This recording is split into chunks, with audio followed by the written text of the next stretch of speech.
Olá você, eu sou Deise Feitosa. Estou aqui com você hoje no SETcast. Comigo está Bruno Martins, diretamente do Rio de Janeiro. Olá, Bruno.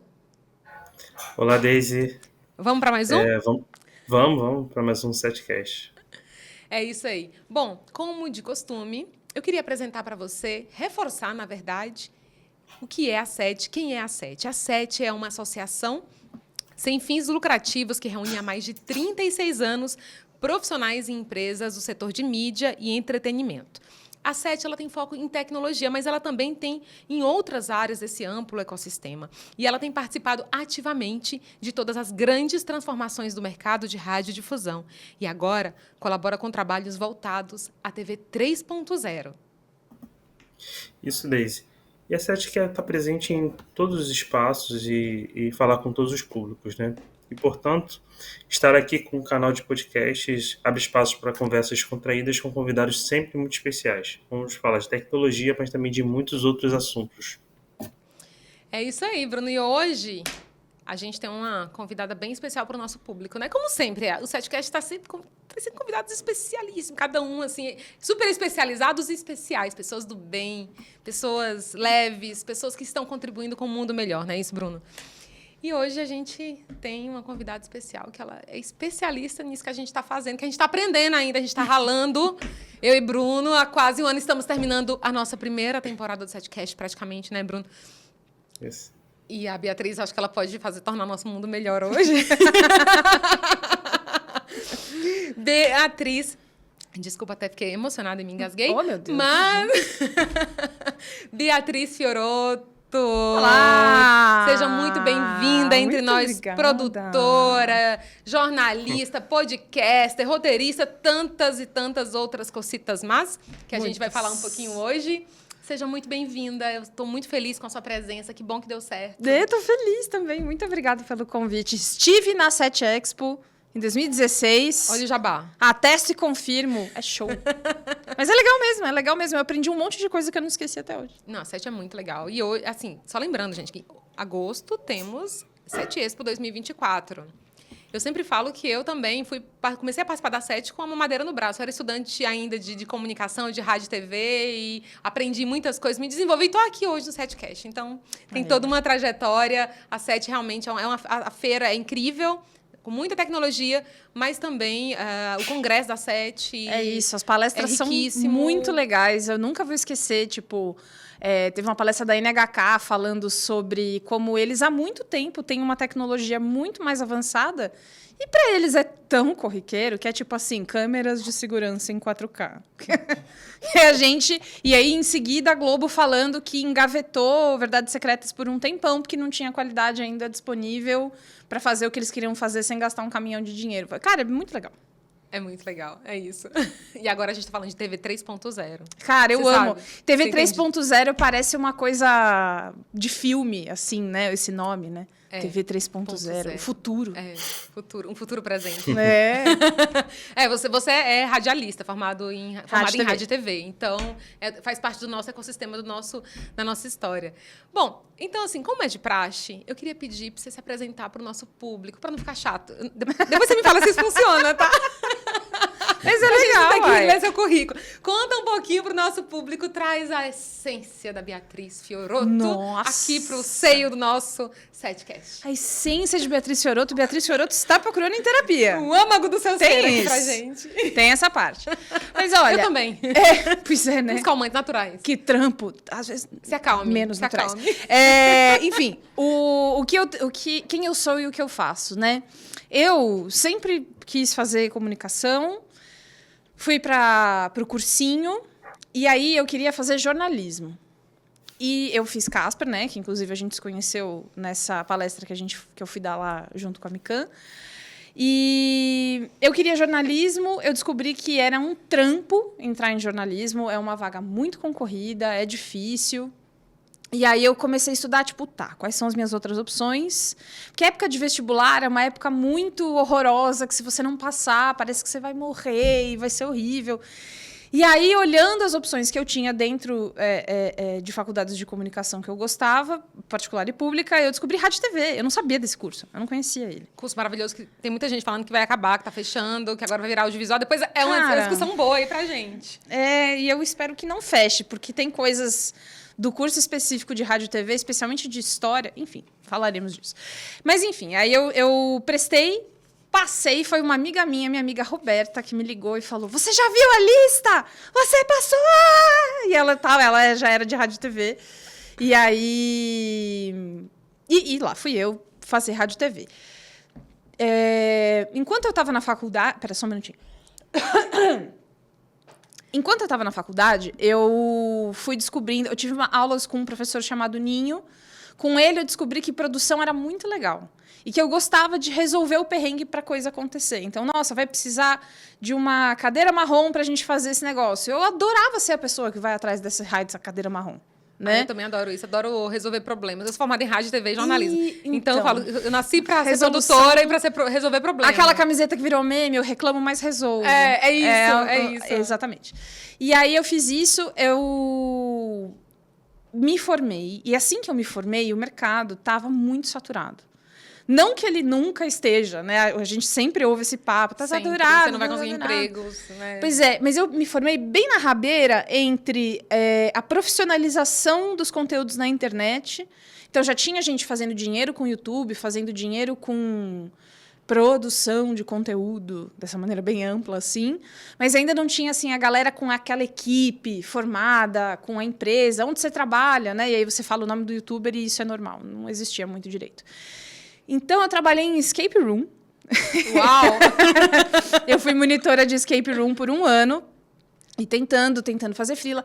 Tudo leva a gente a algum lugar. Cara, é muito engraçado, porque o que eu aprendi em escape room é tipo uma pós-graduação para lidar com pessoas, né?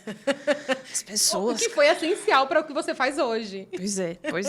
As pessoas são muito loucas, né?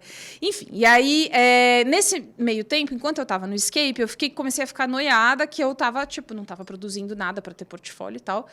E aí, o meu então namorado, hoje marido, Caio, ele fazia um programa que chamava-se Bilheteria. Faz ainda, mas agora é só para apoiadores. E aí eu falei, deixa eu produzir uma temporada de convidados para você no programa. Porque eu preciso ter. Eu preciso ter alguma coisa para mostrar para as pessoas, porque eu me formei e ficou por isso, sabe? Então tá bom. E aí a gente foi para as cabeças. Eu tinha energia, eu tinha tempo, porque o escape, apesar de ser um trabalho difícil, cansativo, nem sempre ele era o dia todo. Às vezes, tipo, dava para entrar um pouquinho mais tarde, então eu manejava ali. Certo. A gente fez uma temporada de 6 convidados, todos muito legais. A minha menina dos olhos foi o episódio com o Helios Skindi, que é o compositor de todos os clássicos da TV Cultura, do Cocoricó, do Ratinho, do Castelo Rá-Tim-Bum. Gosto muito dele. Acompanho aqui. Tenho 2 filhos e gosto das músicas dele. Você tem 2 filhos, então você... Helios Skindi é tipo mora com você, né? É isso. E aí eu descobri, e foi nesse episódio do Helios Skindi que eu pensei assim comigo mesma, não, eu sei fazer isso. Não é só que eu tô pirando, eu sei fazer de verdade. Pouco tempo depois eu fui fazer fiz live do The Voice, e aí foi fazendo uma coisa, vai colando na outra. Eu virei repórter também do Judão, que era um site de cultura pop. Aí, por que eu virei repórter do Judão? Primeiro, fiz um monte de coisa, aprendi a escrever, aprendi a entrevistar, aprendi a fazer pauta. Aprendi como? Sendo jogada no meio do circo, assim, né? Vai! E aí eu fui. Me conta aquele episódio lá que você me falou. Qual? Que quando você chegou, você não tinha muito conhecimento, e aí alguém disse pra você, não quero saber, se vira. Pois é, você vai ter que escrever. Como? Escrevendo. Então, a minha primeira CCXP, que é a Comic Con, é a maior Comic Con do mundo, é a do Brasil. Não sei se você sabia disso, mas a maior Comic Con do mundo é a nossa. A maior. Todo mundo... O Brasil é sexy demais para o mercado de cultura pop, né? Porque a gente tem vontade de consumir e a gente tem uma parada que é assim, o primeiro dinheirinho a mais que você ganhar... Você é um... Pode falar palavrão? Pode, claro. Você é um fudido, você não tem dinheiro para nada. A primeira grana legal que você tiver, se você tiver vontade de comprar o bonequinho lá do Homem-Aranha, você vai comprar. É da gente, então... E as empresas adoram isso, né? Então, tinha uma coisa... eu acho que eu não contei isso lá, mas tem uma história que é legal, que é... 2018, eu tô andando ali pela CCXP, indo fazer uma cobertura de um negócio, toca meu telefone, e é o meu editor, e aí ele falou assim... Onde você tá? Eu falei, tô aqui perto de tal stand. Aí ele, é perto da turma da Mônica? Eu chego rápido, por quê? Ele, não, porque a Mônica vai te dar uma entrevista agora. Sei. Você tem pauta? Eu também não tinha. Tirei do sovaco, entendeu? Eu saí correndo, desesperada. A CCXP, para quem já foi, é um lugar gigantesco. E enquanto eu corria, eu ia pensando, o que dá pra perguntar pra ela? Que não é tipo, vai, e aí, né? O seu pai, já que eu nasci pra resolver problemas, vamos lá. E aí eu fiquei pensando, enfim, no final das contas, a gente fez uma entrevista muito legal. Todos esses textos ainda estão no ar. O Judão não existe mais, mas ele ainda existe, o site, né? Para você ir lá ver. Então, esse começo muito do se vira, não sei. Ué, pensa aí. Você não é bichão? Então, pensa aí. E isso para mim, eu acho que não é a essência de Beatriz Fiorotto, mas acho que é a minha essência trabalhando. Várias vezes ao longo da minha carreira, eu sempre me meto em confusão. Sempre me meto em coisa para resolver. Então, teve isso, teve o Judão. Depois, por causa do Judão, eu conheci Ju Valauer. Juliana Valauer foi no nosso podcast uma vez. A gente se deu muito bem. A gente tinha alguns amigos em comum. E foi uma época em que o Braincast ele estava meio... O Merigo não estava conseguindo gravar e ela estava com o Mamilos Podcast, com o Braincast. A Cris, que é a parceira dela e minha amiga também, estava de licença maternidade, que ela tinha acabado de ganhar neném. E ela estava, tipo, sem sobrancelha, né? De estresse. E aí ela me convidou para ficar fazendo a produção do Braincast com ela. E assim começou uma amizade que nós temos um grupo de todo mundo do Braincast que a gente se fala todo dia, o tempo inteiro, a qualquer momento e tal. Até hoje. Então. E aí eu comecei a produzir o Braincast, conheci todas as pessoas, até que teve uma certa vez que faltou um convidado. E aí o Merigo falou para mim, você não gravaria? Né? Gravou! E aí gravaria e gravei. Tava muito gripada e tal. E assim começou essa coisa do... Não só eu produzo, mas eu também participo, mas eu também faço outros freelas, porque tem que ter 38 empregos atualmente. Tudo bem? A vida mais ou menos tudo bem. Mas é isso. Tudo bem. Graças à precarização do trabalho. Isso, exatamente. Frila. Pois aí depois eu trabalhei um pouquinho em agência de publicidade. Não quero falar sobre o assunto. Mas... Muito estresse. Ficou sem sobrancelha também. Não, uns problemas... Mano, deixa eu te contar uma coisa que foi, assim, o problema mais estúpido do mundo. Eu sempre conto essa história, que uma vez a gente estava fazendo uma peça para uma marca de coisa de comida, e aí a gente enviou a peça, né? E aí voltou... E aí a peça era sobre a selga. Coisas que se faz. E aí, quando voltou, a pessoa responsável falou assim, o que está na foto não é uma selga. Sabe? E aí eu falei, como assim, nossa? Aí fui na designer e falei, oi, fulana, tudo bem? O que você usou para pesquisar no banco de imagens? Ela, mano, a selga. E aí ela, isso é uma selga. E aí começa, parece um episódio de Seinfeld, porque aí eu tenho que escrever um e-mail. Oi, isso é uma selga. Que absurdo. E aí eu descobri que a selga do banco de imagens que a gente tinha contratado era um tipo de selga que não é comum no Brasil. E é por isso que não estavam reconhecendo. Pra pessoa que... Sabe? É muito engraçado, porque isso é um problema sério, uma questão séria, que precisa ser tratado sério, mas quando você fala assim, em voz alta, enfim. Mas essa foi a minha breve passagem no mundo publicitário. Até que você falou, basta. Pois o que tinha acontecido, na verdade, eu estava lá porque o B9 precisou me liberar por um tempo, então eu fiquei sem emprego, fui para lá, e foi o ano que o Bolsonaro tinha sido eleito. E eu me senti muito mal por ser uma pessoa de comunicação e não estar fazendo algo sobre isso. Entendi.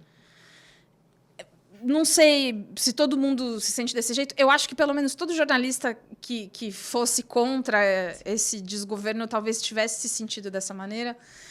Todo mundo poder usar a sua profissão. Pois porque a gente não estudou para isso. Então, vamos lá, né? Chegou a hora. E aí a Ju me chamou de volta para fazer o Mamilos. E aí eu falei, puta, era isso. Dá licença, toma aqui minha carta. CLT, Tom, leva, não quero mais. E aí voltei, fui pro Mamilos e lá fiquei um tempão, depois Braincast e tudo mais. Até hoje eu não sou mais produtora do B9, mas a gente ajuda de vez em quando. E eu sigo participando tanto do Braincast, eu sou fixa também na bancada do Cinemático.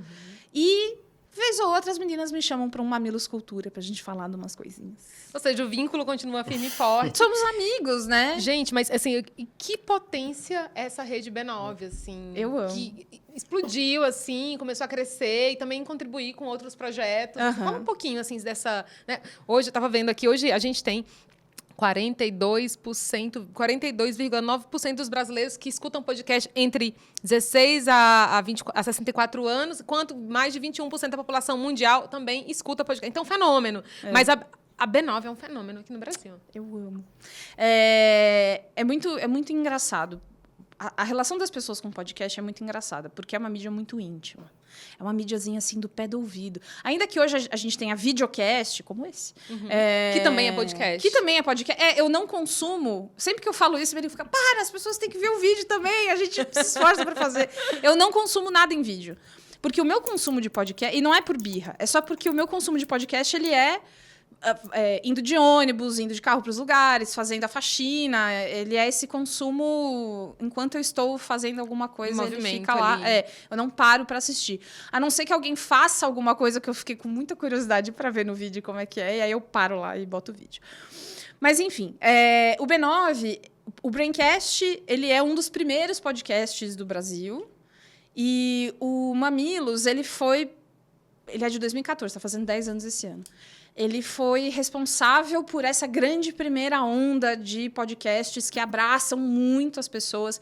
Então, eu acho que nessa época, mais ou menos, além de ter o Nerdcast, que eu acho que ele é bem perene sim. E ele é bem mais velho do que esses dois. Mas o Mamilos começou a despontar. Ele foi criado depois da eleição de 2014, por causa dessa coisa de ouvir os dois lados. Hoje em dia isso já não se aplica mais, o Brasil mudou muito. Mas essa é a origem, mais ou menos. E eu acho que supriu uma falta de alguma coisa que a gente tinha. O Brasil é um país... Assim, eu sei que podcast é no mundo inteiro. Mas o Brasil é um país de tradição oral. Oralidade. A gente conta a história no bar, senta e não vai contar normal, vai contar falando, e aí, pá, e aí, e aí, isso que eu estou fazendo agora já é uma coisa extremamente brasileira de se fazer. Então, o podcast Wanda também chegou em 2014 e é mais ou menos essa coisa. Eles vão suprindo essa necessidade de pessoas que querem uma coisa para ouvir. Não, às vezes nem sabiam o que queriam, mas às vezes o rádio ou é formal demais, ou não tem uma coisa que te interesse, ou às vezes tem, mas é num horário fixo, meio nada a ver, que você não vai ouvir o rádio. Então, o podcast, ele é tipo aquele Be Like Water, my friend, sabe? Do Bruce Lee, seja como água, ele vai entrando nos lugarzinhos. Siga o fluxo. Ele entra sai por todos os poros. Ele se molda. Perfeito. Eu gosto bastante de podcast. Claro, a gente faz um podcast aqui, né, Daisy? Sim, a gente tenta, né? A gente chama de podcast. Eu não sei se ainda mas a gente chama, né? Cara, podcast é dificílimo de fazer. As pessoas não... Quer dizer, hoje eu acho que as pessoas sabem disso. Mas é muito difícil de fazer. E se você faz por hobby, você descobre bem rapidinho que esse é um hobby caro. E difícil de monetizar, né? Porque primeiro você vai gastar o dinheiro e vai falar, imagina, a publi vai chegar, vou falar das Casas Bahia, vai ser uma loucura. Pelo amor de Deus. Tem gente que sustenta podcast independente nas costas desde o nascimento até hoje. Verdade. E é isso. Firme e forte. E deixa eu tirar uma dúvida com relação, assim, essa questão do mercado de podcast, né? Você é ligado ao B9 ali, né? Uhum. E recentemente eu até vi uma entrevista do Mamilos, se eu não me engano, Mamilos Café, com o Pedro Bial, né? Tá muito linda essa temporada. Pô, muito legal, cara. Eu achei muito... Até mandei pra Daisy, se eu não me engano. O Mamilos Café. E a gente vê aí a aproximação ali do grupo do B9, de uma empresa mais tradicional, né? Como a Globo ali, fazendo parcerias, assim. E a gente vê também várias empresas tradicionais, várias instituições usando o podcast também como tipo podcast oficial, como a gente tem aqui na SET, mas tem outras empresas que têm um podcast oficial, assim. Como que você vê esse movimento do mercado, assim? De repente, todo mundo tem um podcast para chamar de seu, assim. Pois é. É engraçado, né? Enquanto eu fui produtora do B9, eu fiz muito podcast de marca. Que aí, assim, é a marca de mesas quadradas quer ter o MesaCast. Porque quando teve esse boom do podcast, quando todo mundo começou a falar disso, 2018, 2019, por ali e tal, antes do vídeo, antes disso, as pessoas começaram a... Ficou no hype o podcast, e aí tudo que fica no hype, as empresas começam a querer ter para poder propagar as suas ideias e tudo mais. Existe um problema nessa história que às vezes, as empresas têm lideranças bastante engessadas. Na maioria das vezes. É do jogo. Acontece, né? Então, às vezes, nem sempre as pessoas entendem que um podcast ele tem uma linguagem própria, as pessoas falam de um jeito que não é assim, não pode ser robotizado assim, bem bonitinho. Agora a gente vai falar da marca. Agora a gente vai falar dos benefícios do negócio da marca. Sem ter uma narrativa, sem ter uma história, sem ter um apresentador que acolha essas pessoas. Então, vários podcasts de marca, sempre existe uma... Sempre não. 99% das vezes. Às vezes, existe uma resistência inicial que não, mas isso é muito despojado. Tem que fazer bem certinho, senão vai todo mundo morrer aqui dentro. Então, tem que ensinar a gente tentou fazer isso no começo e não deu certo, né, Bruno? E não dá certo. Aí, ó. Tentou roteirizar podcast ali, a primeira foi... Pois é, o roteiro do amarrou podcast... muito, sabe? A gente teve que fazer um pré-roteiro, com tópicos, assim, na verdade. Pauta, exatamente. Você descobre qual é o jeito que vai funcionar para ficar natural. Mas se não ficar natural, todo mundo percebe. Todo mundo percebe. Mas eu vou ler... Cara, se você não sabe ler natural... Está todo mundo comentando. Vai todo mundo falar sobre... Nossa, até cuspi. Porque, cara, quem consome conteúdo... E assim, a gente consome várias coisas, né?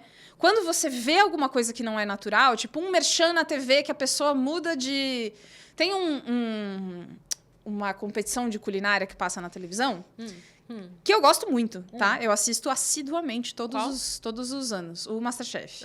Existe um momento... que eles estão explicando a prova, e às vezes a prova é patrocinada. Então, assim, gente, vocês vão ter 1 hora para cozinhar. Cozinhar com macarrão Barilla, que é o melhor macarrão. Ele deixa o ponto fresquinho. Na hora você sente... Ai, que isso? Que coisa horrível. No podcast... Dá um pouco de vergonha. Você sente trepidar, né? Mas, no podcast, mais ainda, porque é só áudio. A única coisa que essa pessoa tem é a sua voz. Você está ao pé do ouvido. No pezinho do ouvido, de rostinho colado. Como é que você não vai perceber? Você mais fica íntimo nervosa. que é isso, gente? E tem gente que dorme ouvindo podcast. Várias vezes eu já recebi, tipo... Tem uma menina que me mandou... Cinemática é meu podcast de dormir. E aí eu fico... Cara... Como, né? Porque a gente fica gritando, falando as coisas, mas tem isso, tá muito íntimo na vida das pessoas. Tá cumprindo a sua parte, então.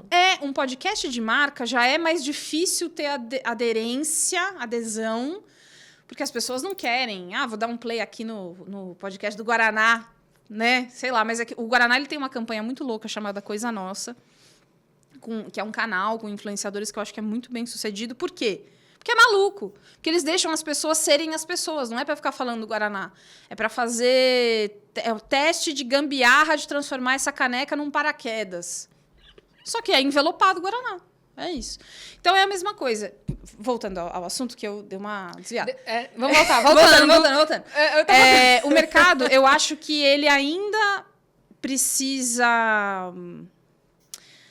aprender que existem vários jeitos de fazer podcast, que MesaCast não é o único jeito, muito embora o boom do videocast que a gente viu, que foi puxado ali mais ou menos pelo pessoal do Flow, que, enfim, questões, mas puxado por isso, e aí tem todos esses outros videocasts fazendo com que podcasts que eram só em áudio tivessem que se tornar em vídeo para poder acompanhar a onda sem ficar para trás, o que é legal e é chato ao mesmo tempo. Tem ônus e bônus. Mas, mesmo assim, podcast tem vários jeitos de fazer. E todos eles, se você quiser engessar, não vai ter. E aí você vai ficar frustrado. Você vai falar, mas eu fiz com tanto carinho esse negócio. As pessoas não entendem. Como é que pode? Nossa, gastei mó grana. Gastei grana de estúdio, de maquiador, de não sei o quê. Não tá natural. Tem que ter malemolência. Sim. Bom, eu vou só, né, dar aqui um espaço para o nosso amigo Bruno, que precisa sair, né, neste momento. Sim. Bruno? Mas obrigada. Pena, né? Tô aprendendo bastante aqui, mas depois eu vou ouvir. Eu vou só ouvir, tá? Eu prometo que eu não vou ouvir o vídeo. Não, aí vê o vídeo, veja o vídeo. Consuma da maneira que você preferir. Tá bom. Valeu, amigo Tchau, Bruno. pessoal. Até mais. Tchau, Bruno. Continuemos. Continuemos. Aliás, eu te interrompi e aí vamos ver se a gente... Você não contou, você contou, né, do que você tem feito, do seu encontro com a B9, que você volta lá de vez em quando. E agora você é produtora também do canal da isso. Mikan. É verdade, Foi por isso que a gente se conheceu, porque, né, se integrou ali, né, a gente... Deixa eu explicar para o nosso público, porque, né? É verdade, Merece, as pessoas não sabem a história. Eu convidei a Beatriz e a Mikan para participarem do Casper Geek, porque eu coordeno o curso de jornalismo lá. E aí, assim, eu não conhecia, então foram alunos e professores. Assim, eu conheço os podcasts, também não conhecia diretamente, não tinha contato. E aí elas são ex-casperianas. E foram, quer dizer, não se diz ex-casperiana, porque uma vez casperiana, sempre casperiana, isso aprendi, não pode repetir, não repita isso desde casperianas. E aí as convidei para participar do nosso evento maravilhoso chamado Casper Geek. E assim, eu adorei a apresentação da Beatriz e falei, quero muito que você vá lá no podcast para contar um pouquinho da sua experiência para a gente. E aí, conta um pouquinho, então, da tua experiência do teu trabalho com a Mikan. Eu parei de ser produtora do B9 porque a gente estava bem no meio da pandemia, 2021, e as coisas começaram a ficar economicamente malucas no Brasil, e elas nunca pararam desde então. Mas eu fui para um outro emprego, eu ainda fazia consultoria de produção de conteúdo, e estava muito ruim. Tava muito ruim. Era um emprego corporativo. Eu não sou uma pessoa do corporativo. Eu tentei ser. Eu também. Mas eu não sou. É difícil. O meu jeito não bate. Ainda que eu me pode muito, né? Que eu faça as coisas, tente ser adequada, né? Vai ter uma hora que vai escapar um negócio. Ele sai, né? Se você prende, alguma coisa vai ter que sair. Alguma espontaneidade própria. Sai. E aí eu tava meio injuriada. E aí uma amiga falou, sabe aquela youtuber Mikan? aquela mina do Game of Thrones, do não sei o quê, e de várias outras coisas e tal. Ela precisa de produtora, você não quer ir lá? Aí eu larguei tudo que eu tava fazendo pra conversar com a Miriam, e a gente se deu bem desde a entrevista, assim. Deu match. Deu. Eu acho que... a Mika é uma profissional que eu admiro bastante, porque eu acho que ela tem uma ética de trabalho parecida com a que eu acho que é a mais legal. Assim. Então, parecida não. É a que eu acho que é a mais legal. A gente conversa em várias coisas. Então, produzir um canal de YouTube tem tanto a ver com conectar todos os passos para esse vídeo sair. Então, reunião de pauta. Vai ser o vídeo sobre X-Men 97, que é um que saiu faz pouco tempo. Então, não, mentira. Quando que vai a hora isso aqui? Nas próximas semanas. Então já vou poder falar. A gente lançou um vídeo que é o resumo da primeira temporada de Game of Thrones. E é um resumo que tem todos os personagens colados na parede para ela ir apontando, fazendo não sei o quê. Então, quem é que vai fazer esse roteiro? Porque a Miriam sempre faz, mas às vezes quando é grande é associado com alguém. Quem é que vai fazer essas impressões dessas coisas? Quem é que vai marcar o dia da diária? Se precisar de alguma coisa, se precisar pedir comida, enfim, sou eu. E desde os vídeos mais simples, que é só conectar, tipo a designer que faz a thumb do vídeo, deixar tudo pronto para postagem e tal. É um trabalho operacional bastante, mas ele também é muito criativo, porque o tempo inteiro, tipo... É um trabalho criativo assim. Você está lá vendo vídeo. E você vê um negócio que você fica... vai dar ruim isso aqui. Não gostei. Ou ainda, não vai dar ruim, mas tipo... Nossa, saiu esquisito. Nossa, tá mal explicado. Nossa, tá não sei o quê. Também é papel avisar. Levantar a mãozinha, sabe? E falar, nada a ver isso aqui, sei lá. De uma maneira bem educada, claro. Sim. Mas é isso, assim, produzir uma coisa junto, ela também é meio seu filho, sabe? Então, você ajuda a lapidar junto. Ajuda junto é bom, né? Mas ajuda a lapidar e fica... para ficar do melhor jeito possível. E, às vezes, o melhor jeito possível tem caras diferentes, dependendo do projeto. Mas é isso. É sempre isso. Muito bem. Agora, voltando um pouquinho só na questão da Covid, eu lembro que quando a gente... Não voltando no Covid, na pandemia, socorro, tchau. Show. Não, mas voltando um pouquinho na palestra que você participou lá na Casper, e aí eu lembro que algumas pessoas te abordaram e disseram assim...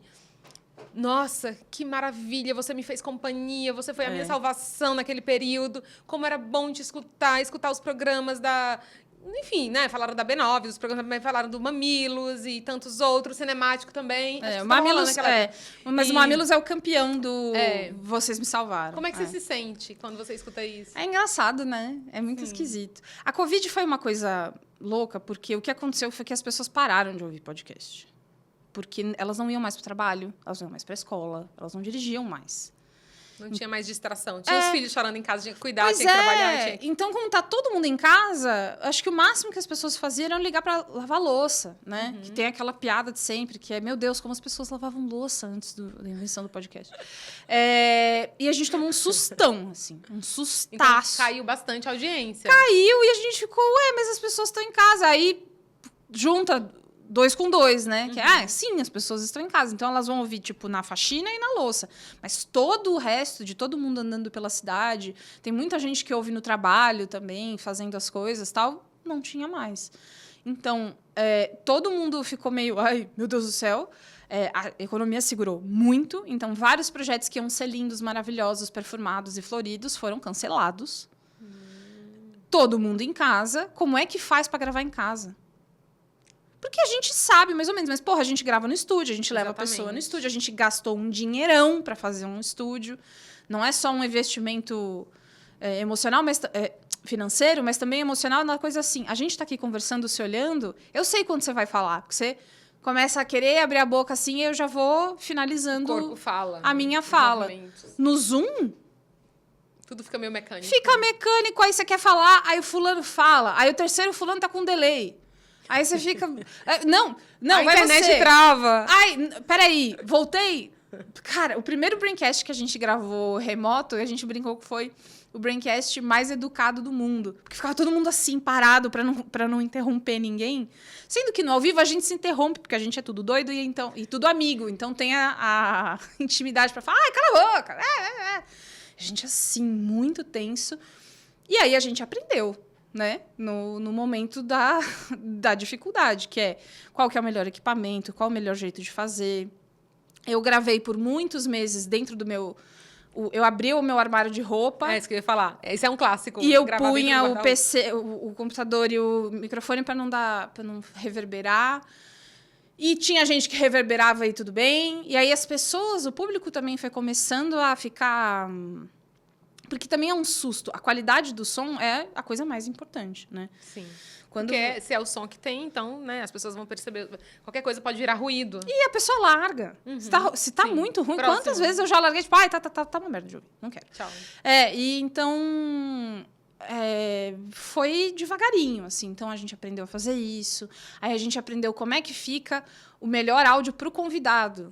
Então, que plataforma que tem que grava faixa separada? Meu Deus, até achar. E aí tinha uma que era o Zencastr, e aí eles eram tipo, estaremos de graça durante toda a pandemia. Então, vamos do Zencastr e tal. Enfim, o que aconteceu foi que a gente perdeu um pouco o medo do gravar remoto. As pessoas começaram a mandar pra gente, tipo, não parem, nossa. E aí vem isso. Nossa, hoje tá salvando. Putz, hoje a primeira risada que eu dei foi com vocês. Nossa, pelo amor de Deus. Aquece o coração, mas existe uma responsabilidade, pra mim, pelo menos. Eu não sei se é todo mundo que se sente assim, que é tipo... Cara, eu sei que o Braincast várias vezes vira um podcast da gente se zoando, da gente falando as coisas, mas fica cada vez mais claro que, assim, é uma responsabilidade do tamanho de um elefante, as coisas que a gente fala. Sempre é. Ah, não, mas eu não sou responsável pelo jeito que você interpreta. Mas, entende? Então, tem que ter uma curadoria muito forte das palavras. Tem que ter bom senso, usar a cabecinha, é tão importante. Então, eu fico feliz que, às vezes em que as pessoas falaram de mim na internet, foram discordando de coisas que eu concordo. Então, tudo bem. Que é assim, nossa, a Bia foi muito comunista, achei ridículo. Aí eu fico, não, tudo bem. Por mim, tudo bem. Não, era isso mesmo. Era isso mesmo. Não, você entendeu. É que você não gostou, mas você entendeu, realmente. Se quiser dar uma piscadinha com o comunismo, vem comigo. Pode vir. Tem várias dessas coisas. Então, sendo mulher, tem várias vezes que... O primeiro Braincast que eu gravei, na semana seguinte, veio um cara falar: gostei de você, mas eu achei que você fala muito. Sei. Num podcast. Aí eu fiquei... O que eu faço? O quê? Quieta? Aí eu não respondi a pessoa, e aí eu zoei esse cara no ar depois, e aí, sem falar o nome dele, claro. E aí depois ele ficou muito pé da vida, e aí ele me mandou uma segunda mensagem falando que ele também achava isso de podcasters óbvio. Irmão, só não fala nada. Mas é isso, assim, eu gosto dessa interação, eu sinto isso por outros podcasters também. Eu não faço nada sem ouvir podcast. Eu sou essa pessoa. Porque se eu der pausa, eu vou ouvir os meus próprios pensamentos. E nem sempre é bom. Então, eu fico o dia inteiro pendurada ouvindo podcast. Eu ouço muita coisa. Então, eu entendo isso também. Mas também, para mim, existe esse lado do lembre-se de que as pessoas estão escutando. Para o bem e para o mal. Não custa nada lembrar, né? E, bom, você falou... Né, de uma situação de machismo, inclusive, né, que você viveu. E eu queria, né, também saber o que você pensa, porque esse ecossistema do podcast tem uma liderança importante feminina, mamilos, radionovelo. Eu que amo lindo, tanto. Gente, que narrativa maravilhosa que elas fazem, né? Eu acho que é uma das coisas mais... Cara, pesquisa maravilhosa. Apresentação incrível, montagem de roteiro muito boa, edição muito boa. Radionovelo é ouro, é premium, assim, é muito foda. Eu acho, me prende, assim, eu fico horas. Mas, né, eu queria te escutar, o que você sente, assim, sobre esse protagonismo feminino, né, dentro dessa esfera do podcast, assim, como é que você vê? Porque eu acho que é uma maneira também de marcar presença aqui, né, dessa indústria. É uma indústria de homens, tá? Eu sei que parece que não é, porque o lance do podcast, assim como qualquer coisa que você vê na internet, é bolha, né? Se você é uma pessoa feminista, que está num espectro político que favoreça, você geralmente vai consumir mais coisas feitas por mulheres. Geralmente, não são todas, claro. Tem mas os algoritmos também. Várias coisas feitas por mulheres são para esse público também. Então, essa situação meio que se retroalimenta. Mas ainda se Mas muito quem mais... ganha grana, isso é importante. dinheiro... Isso é importante. Reivindiquemos Quem aqui. está comprando casa, comprando carro, fazendo pé de meia... É homem. Existem... mas aí o pod delas, tá ligado? Tipo, não, é lógico que existe. Mas a maior parte das pessoas que estão ganhando são homens, assim. Para mim é bastante claro isso. Existe bastante mulher fazendo sucesso, existe bastante mulher fazendo dinheiro e fazendo coisas muito legais. Mas falta, sabe? Os grandes podcasts, falta. É claro que se você for olhar a cena independente, é muito diverso. E é o mais legal. E aí é divertido e todas essas coisas são episódios plurais, são formatos plurais de podcasts que são diferentes entre si, de pessoas de todos os lugares do Brasil, com diferentes sotaques. O sonho. Independente. Ralando o cu na ostra ali, pedindo apoia-se, fazendo essas coisas. Às vezes rola, às vezes não rola muito. A questão da sustentabilidade do modelo ainda é algo muito difícil, muito desafiador, né? É isso. Assim, esse pod delas que eu falo... São duas meninas brancas que estão lá falando... uma pauta que nem sempre é a melhor pesquisada, às vezes tem muito mais a ver com a conversa ali com o convidado que vai viralizar para uma outra coisa. Eu não diminuo o trampo que essas pessoas têm de fazer porque elas estão trabalhando, e é isso aí. Mas é muito frustrante para mim, como pessoa que faz... Eu não tô lá desde 2008 fazendo negócio, mas faz tempo que eu tô fazendo. E é uma mídia que é aquela coisa do não, agora vai, agora a gente vai ouvir todo mundo. É tipo a invenção da internet. Sim. Não, vai ser muito bom, porque todo mundo vai ter voz. E a gente ouve as mesmas vozes. Entendi. E aí o podcast é a mesma coisa. Todo mundo tem voz, é verdade. Mas quem é que tá fazendo sucesso que o pessoal se interessa de primeira e tal? Quem tá ganhando a grana real? São os mesmos segmentos. As mesmas pessoas. Eles conseguem sempre fazer a manutenção. Agora vamos para uma pergunta polêmica. Polêmica? Você é radialista. Polêmica. 2 pontos. Podcast é rádio? Não. Porque... Claro que não. Existe uma... Enfim... Eu quero te escutar antes de eu... O que você vai explicar pra uma pessoa aqui que é podcast? É tipo rádio, só que na internet, né? Todo mundo faz isso. Não, porque eu tenho escutado que é uma tendência, inclusive, das pessoas que são da nossa área, porque você é do setor também, acho que é importante isso. Eu amo o setor, me sinto muito... Você é do setor, uau. De radiodifusão. Olha, é muito da hora. 7, Sociedade de Engenharia de Televisão e setor de radiodifusão. Então, você é do setor de radiodifusão e muitas pessoas têm falado, têm reivindicado também o podcast como um tipo de linguagem que precede... Óbvio, eu acho que sim, né? Acho que tem coisa que não tem como negar, mas que é rádio também. Porque o que você acha? né? Como é que você pode analisar, refletir sobre isso? Porque a primeira coisa que eu perguntei, podcast é rádio, você falou, não é. Não, eu acho que podcast não é rádio. E é porque só porque é em áudio... Música é rádio, sabe? É áudio. Existem coisas que são passadas...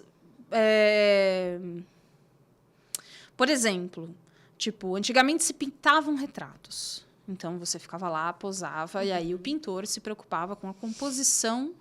Então, ia ter você e do lado uma cumbuca de frutas e um cachorro pequinês, né?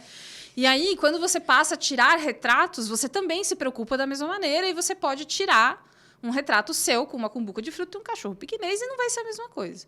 O brasileiro sempre ouviu muito rádio, Silvio Santos veio do rádio, e aí vem o gancho. Por que é importante você fazer rádio e TV? Se você tem vontade, né? Obviamente. Eu tive aulas... Antes que acabe, gente. Não, pelo amor de Deus. Eu tive aulas de história de rádio e de televisão brasileiros que eu nunca esqueci. Com o professor Irineu, inclusive.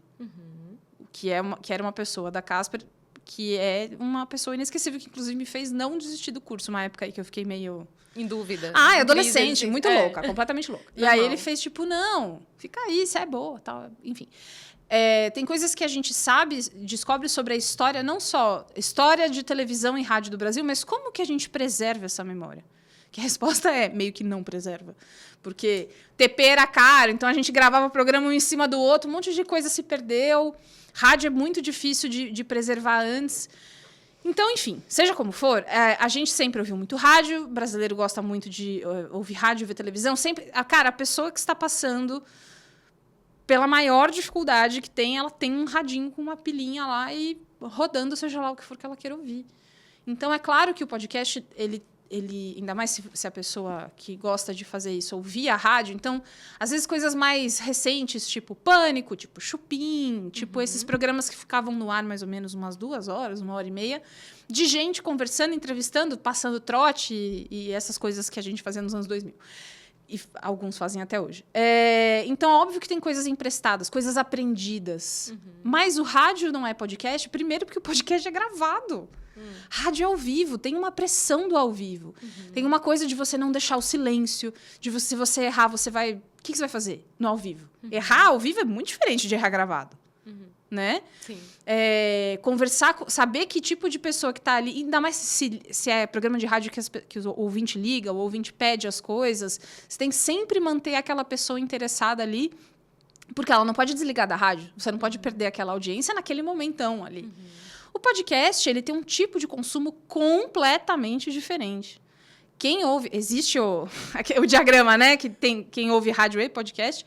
Mas o ouvinte de podcast, ele tá fazendo outras coisas. Ele pode pausar, ele pode voltar, ele pode acelerar aquela parada ali que... Ih, passou a publi. Ai, que chato. Vai. Enfim. E você pode explorar outras coisas, porque você pode, talvez, ser dependendo da rádio que você trabalha, você não pode ser tão genuíno assim. Tem uma coisa que tem uma grade comercial, você tem que ser dessa maneira aqui. Normal, comum. Assim como o Faustão não pode sair falando o que ele quer, embora ele falasse bastante o que ele queria, né? Ele não podia falar tudo o que ele queria, porque, é um programa, não há rádio para todo mundo, aqui, na TV para todo mundo. Rádio é a mesma coisa. Podcast, na maior parte das vezes, você está mais livre para você fazer, se não for de marca, talvez, para você poder se expressar um pouco mais. E aí, na hora da edição, você ouviu, se passou, corta. No rádio, tá feito. Então... Não tem volta. Então... Não é. Podcast não é rádio. Não. São coisas diferentes. Coisas diferentes. Então tá. São coisas primas. Tá, mas enfim, não podemos deixar que ele dizer que o rádio também inspira, talvez como matriz da linguagem. Mas é lógico tudo que bem sim. a gente falar isso, né? Mas é uma inspiração. Tudo é, né? Ainda mais, de novo, batendo na tecla. Brasil é sempre uma salada de várias coisas que as pessoas ouvem e aprendem. E aí, quando eu era criança, via a mãe ouvindo a Jovem Pan falando vambora, vambora, né? Tá na hora. Exato. É uma memória muscular, né? Desse negócio, meu Deus, eu preciso ir pra escola, né? É lógico que existe uma relação de afetividade com o áudio quando você, desde criança, tem uma casa em que se ouve, ou quando você se interessa por ouvir e tal. São coisas primas. Mas podcast não é rádio. Se fosse rádio, chamava rádio. Sabe? É isso. A Lúcia Santaella, que trabalha muito com semiótica lá na PUC, né? Desculpa, gente, perdi a voz. Um pouquinho de água e já volto. Então, a professora Lúcia Santaella, que trabalha com semiótica, ela tem um livro que ela fala sobre as matrizes da linguagem. E aí ela fala, né, das origens do rádio, da TV, que a televisão também recebe muita inspiração da linguagem do rádio, do cinema, da fotografia. Enfim, aí ela, né, vai fazendo esse cruzamento de matrizes do que inspira o quê. Então, é isso. Assim, a gente vem das matrizes da comunicação. Lógico. E aí todo mundo vai remediando. Tem dois pesquisadores chamado Gerzin. Peraí, gente, esqueci o nome dos pesquisadores, deu um branco aqui. Mas eles trabalham muito com a questão... Eles têm um livro chamado Remediation, Boulder Gerzin. E aí eles falam muito sobre isso, né? Sobre como um veículo acaba remediando um outro. Então, querendo ou não, tem essa inspiração. Lógico, é uma cascata, sempre é. Uhum. E é uma cascata desde que a linguagem foi inventada. Uhum. Então, obviamente que um não existiria sem o outro. Mas Exatamente. dizer que é a mesma coisa não é. Bom, a gente está chegando ao fim, está sendo um papo super maravilhoso. Mas, assim, antes disso, antes da gente ir para a nossa dica aí, a sua dica, a super dica, a nossa produtora Letícia Meneguin, quando ela fez as pesquisas assim, sobre você... Meu Deus! Ela colocou duas observações assim, que eu achei muito graciosas. A Beatriz Fiorotto, ela recebe muitos comentários positivos na internet e ela é conhecida por sua energia contagiante e felicidade profissional. Ai, que bonitinho! Felicidade? Nossa, depois me manda que eu vou escrever isso, mandar pra minha mãe. Põe no LinkedIn. Porra, muito legal. Nossa, que percepção. Mas como é que é isso? Receber todo esse carinho, esse reconhecimento do público, assim? Né? Porque ela fez uma pesquisa e encontrou muitas pessoas falando sobre isso. Porque é isso, acho que a gente viu isso aqui hoje. Eu vi isso outro dia e estou revendo hoje aqui no Setcast, assim. Como você é uma pessoa brilhante, com muita luz e energia e apaixonada pelo que faz. Como é você? Eu gosto você muito. Você vê assim? Eu gosto muito. Olha, tem uma coisa que eu comecei a gravar porque eu queria gravar com os meus amigos. E é assim que eu encaro até hoje, com esse lembrete extra do tipo, mas cuida com o que você fala, né? Mas ele tá sempre ali, mas é que eu acho que eu me divirto gravando. É muito raro eu não me divertir gravando. Tem que ter acontecido alguma coisa e eu tá muito de bode e eu precisar gravar, porque senão não vai ter mesa, sabe? E aí eu vou ficar meio puta, assim. Mas acho que em vídeo meio que nunca aconteceu. Já aconteceu em áudio. O dia que eu tava muito triste, mas eu fui gravar, aí eu ficava assim, meio no cantinho do estúdio, assim. E provavelmente o público percebeu. Não percebe, porque aí tem lá, sei lá, o Marco Melo está gritando, isso tá tudo bem. Mas eu confesso que é esquisito às vezes, porque eu fico, gente, que maluquice. Eu acho meio maluco. Eu fico muito grata, porque tem gente que, mano, sofre muito na internet. Tem gente que atrai um tipo de público que é difícil.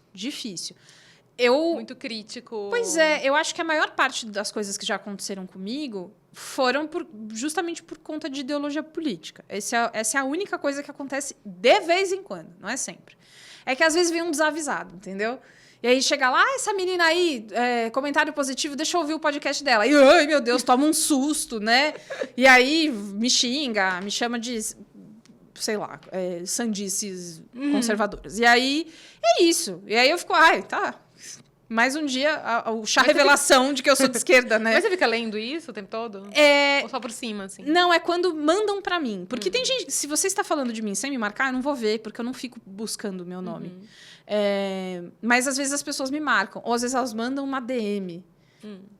Porque elas são muito doidas. E aí, eu leio, aí eu fico... ok. E é isso. Mas, assim, eu me sinto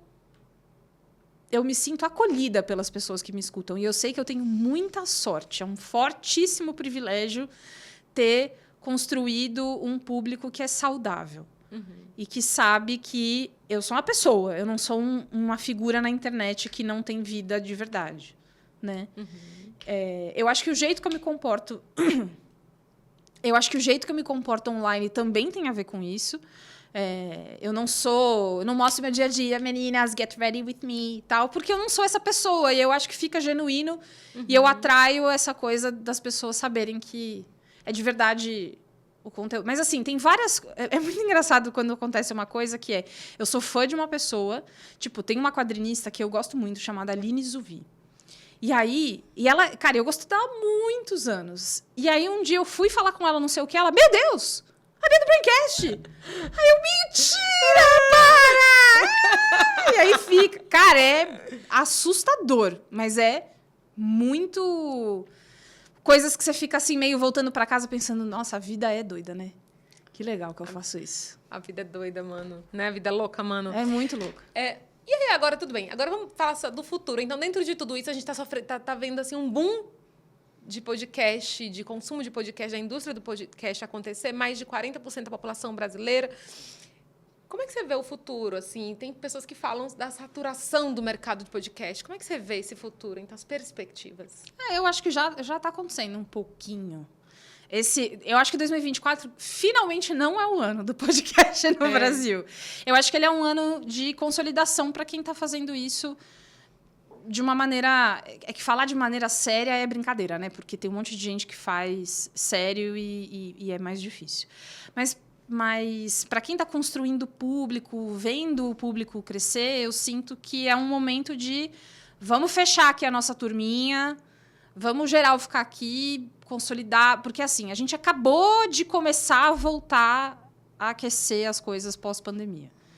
Eu tenho um problema muito sério que eu acho que, apesar de eu ter brincado, tipo, ai, meu Deus, não fala, eu acho que a gente não está falando de como a pandemia afetou as pessoas, e isso vai dar merda já já. Porque a gente tem que falar. A gente tem que falar de várias Estamos coisas. super afetados, hiper afetados. Pois é, a gente... Então, assim, o produtor de conteúdo está estafado, as pessoas estão saturadas, porque é o dia inteiro, você olha para o lado, tem um TikTok, você olha para o outro, tem um novo podcast que você precisa ouvir. E a gente sente que está perdendo coisas quando não está conseguindo acompanhar. Você abre a rede social, tem alguém tá falando ou de uma polêmica do influenciador ou tá comentando Renascer. Puta, eu não tô vendo Renascer. Meu Deus, eu tinha que estar vendo Renascer, mas aí... Então, assim... Dilema das redes, acho que é muito real. Pois é. Então, eu acho que quem está fazendo de maneira genuína e consegue ter um resultado está tentando se consolidar. Tem um monte de gente, um monte de programa que eu vejo que esse ano acabou, ou entre o ano passado e esse ano foi acabando, foi minguando, porque não tem tempo para sustentar uma coisa que não está ficando de pé mais. Sabe? E aí? E daí? Para onde Depende estamos andando? O que você acha? Futuro Nostradamus. É difícil, né? É difícil falar isso. Eu não... A resposta, de verdade, é eu não sei.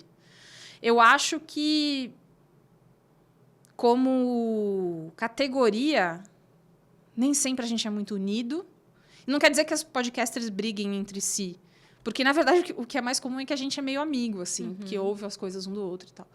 Mas não tem uma... Pô, sabe o que eu queria? Arriscando, você já sabe como eu vou falar?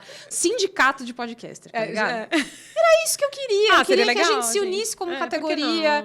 Eu queria que existisse um piso, eu queria que existisse uma maneira de fazer regulamentação, sabe? Regulamentar esse tipo de coisa é muito importante. Assim como a gente estava falando de usar IA para o bem mais cedo, que você lança uma parada, não tem regulamentação. Todo mundo faz o que quer, vira a festa da banana, e aí depois é que você vai... Ih, menina, não era para ter feito isso?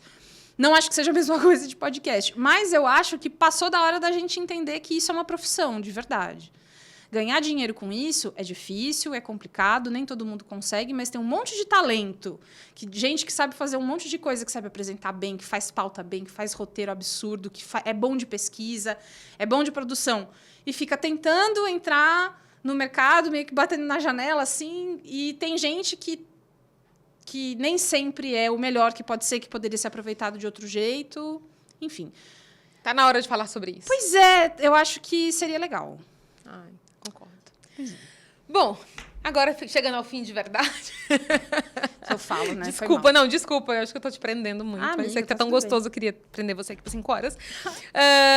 Eu ficaria. Mas eu queria que você, como a gente combinou, queria que você trouxesse um pouquinho de você, ainda mais, assim, artisticamente falando para o nosso público. Assim, o que você está escutando, o que você está lendo ou assistindo, ou que você já fez isso no passado e que te marcou muito e que você queria trazer um pouquinho para o nosso público, que quer um pouco de você, um pouco da Beatriz Fiorotto. Muito bem. Eu vou falar... Eu acabei de ler um quadrinho que eu comprei, que chama-se O Feminismo que Eu Comprei, da quadrinista Lila Cruz. Ela é uma quadrinista, artista. Ela fez esse livro, que é um livrinho assim ilustrado. Ele é pitico, inclusive, é muito fofinho. Para falar sobre essa ascensão do feminismo como commodity, como uma coisa que você compra, que você veste, que você se comporta, e não uma coisa que você pensa e aplica e tudo mais. Então, ela tem uma pesquisa muito legal e que me pareceu, lendo o livro, muito extensa. Essa garota trabalhou, né? Pesquisou, fez um trabalho sério. Pesquisou. E então, ela mostra ali sobre como pautas importantes da luta feminista que são atreladas à luta anticapitalista viraram uma camiseta escrito Futuro é Feminino. Muito legal você usar a camiseta que o futuro é feminino, mas ela faz parte de uma cadeia insustentável de fast fashion que precariza mulheres que trabalham 14 horas por dia. Assim, quando você segue o fio, de verdade, é muito incômodo, é uma merda. E aí você fica, como assim? Mas então quer dizer que eu não posso ficar comprando a camiseta que eu queria? Nossa, tudo vocês brigam também? Hein? Mas é que incomoda mesmo, é ruim mesmo, porque você fica triste. Pensar que acompanhar o fio do problema e chegar mais ou menos sempre no mesmo lugar é uma merda, porque você fica se sentindo preso. Mas, ao mesmo tempo, é o único jeito. Se a gente não se incomodar e não ficar bravo e não organizar o nosso ódio e tudo mais, não vai mudar. Não é o mundo que eu gostaria de deixar para minha sobrinha, que tem 12 anos e vai viver muito mais do que eu num mundo que, sei lá, como é que vai ficar? Adoraria que fosse outro. Então, eu acho que o feminismo que eu comprei, a própria Lila fala isso, é uma faísca. Precisa lembrar, pensar diferente. Lembrar e pensar, feminismo não é falar de compre o meu curso para se empoderar. Né?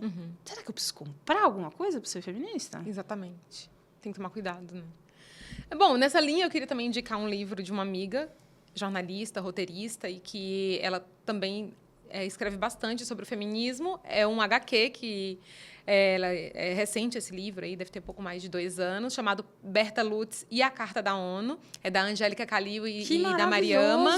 E que elas trazem toda a história exatamente da participação de uma das poucas mulheres ali presentes durante a elaboração da Carta da ONU, que foi a Berta Lutz, brasileira, e que colocou o nome mulheres na carta, quando muitas pessoas, inclusive mulheres, não queriam colocar o nome mulheres ali, né, considerando todos os nossos direitos, as nossas, a garantia dos nossos direitos. Então, a Berta era uma super cientista, feminista, sufragista, e que trouxe esse tema e que foram vários embates ideológicos e políticos, mas, enfim, a gente conseguiu ascender e ter o nome Mulheres aí na Carta da ONU, aí, graças à nossa Berta Lutz. Então, mais uma dica aí muito de legal. leitura. Eu queria deixar uma última que é mais leve. Tá. Que é pra, assim, foi lá, leu todas as coisas que a gente falou, ficou de cabeça quente, ficou brava, né? Que é isso que acontece. Você lê essas coisas, você fecha o livro e fica, filha da puta, não acredito.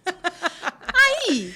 Ela não é podcast para poder você mandar comentários odiosos. Não acredito que você fez isso comigo. Agora que eu sei as coisas, eu estou triste, né? Normal.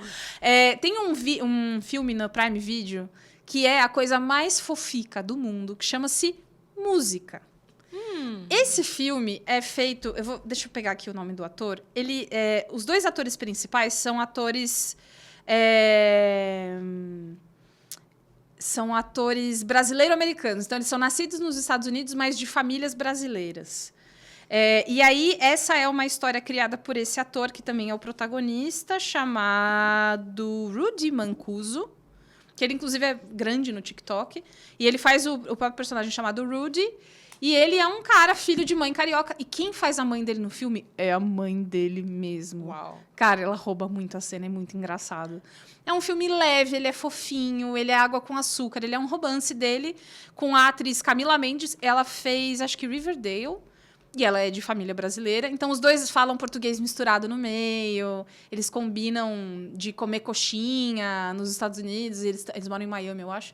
E eu achei muito divertido, não só porque é um filme fofo e bem feito, feito com amor por esse Rudy, mas também porque eu nunca tinha visto a experiência de pessoas de família brasileira, mas que são de outro lugar. Como que eles se conectam com a cultura? O que faz parte do dia a dia? Ali para eles, é óbvio, porque é um recorte, né? Sim. Mas o que faz e o que não faz? Quais são as palavras-chave que eles reconhecem e a gente reconhece também, sabe? Cara, é um filme muito fofinho e rapidinho, curtinho, acho que alegra um pouco. Ai, que legal. Esse eu vou querer ver. Vou ver hoje ainda, aproveitar o final de semana. Chama Música. Música, gente. Então, bom, queria agradecer a tua presença. Muito obrigada Foi muito também, especial. Daisy, fiquei feliz. Foi muito especial mesmo. Estou muito feliz, assim, dizer que o Setcast está aqui de braços abertos para você, de portas abertas sempre que você quiser, trazer novidades, indicar pessoas bacanas também, assim como você. Vou indicar. E diversas, a gente está super aberto aqui a vozes plurais. Ai, então, que maravilhoso. Dizer que foi um papo muito leve, divertido, né, gracioso. Assim. Como é que é a Letícia? Felicidade profissional. Felicidade, energia contagiante. Energia. E felicidade. Me senti o Paulo Cintura. Energia. Obrigada. Obrigada também. Obrigada. Fiquei muito feliz. Muito obrigada para quem assistiu e acompanhou. Posso deixar minhas redes? Com certeza. Eu sou @FiorottoBeatriz, Fiorotto com 2 T's em todas as redes sociais. E você pode me ouvir 2 vezes por semana, porque saem 2 episódios por semana no Cinemático, onde eu e o Carlos Merigo, a gente apresenta sempre um papo sobre estreias da semana dos streamings e do cinema. Frequentemente, estou no Braincast, que a gente é uma bancada fixa rotativa, né? É sempre as mesmas pessoas, mas a gente vai se revezando. No Braincast também. E eu vivo participando de outras coisas por aí. E aí, se você me seguir, você vai saber. Porque eu geralmente falo onde eu tô. Vou falar, estive no Setcast. É isso, por favor, por favor. Muito bem, obrigada. Obrigada também. E obrigada a você também que esteve conosco até agora, que nos ouviu, que nos assistiu, que aproveitou bastante este episódio maravilhoso do Setcast com a Beatriz Fiorotto. Eu quero dizer que o Setcast ele é gravado nos estúdios da VEM TV e tem a produção da Letícia Meneguin, com grande contribuição hoje, e coordenação da Luana Bravo e Tito Liberato, direção de imagem de Giovanni Fernandes, direção executiva de Igor Moraes e a apresentação do meu caro Bruno Martins. E euzinha aqui, Daisy Feitosa. Gente, valeu, muito obrigada, te espero no próximo Setcast.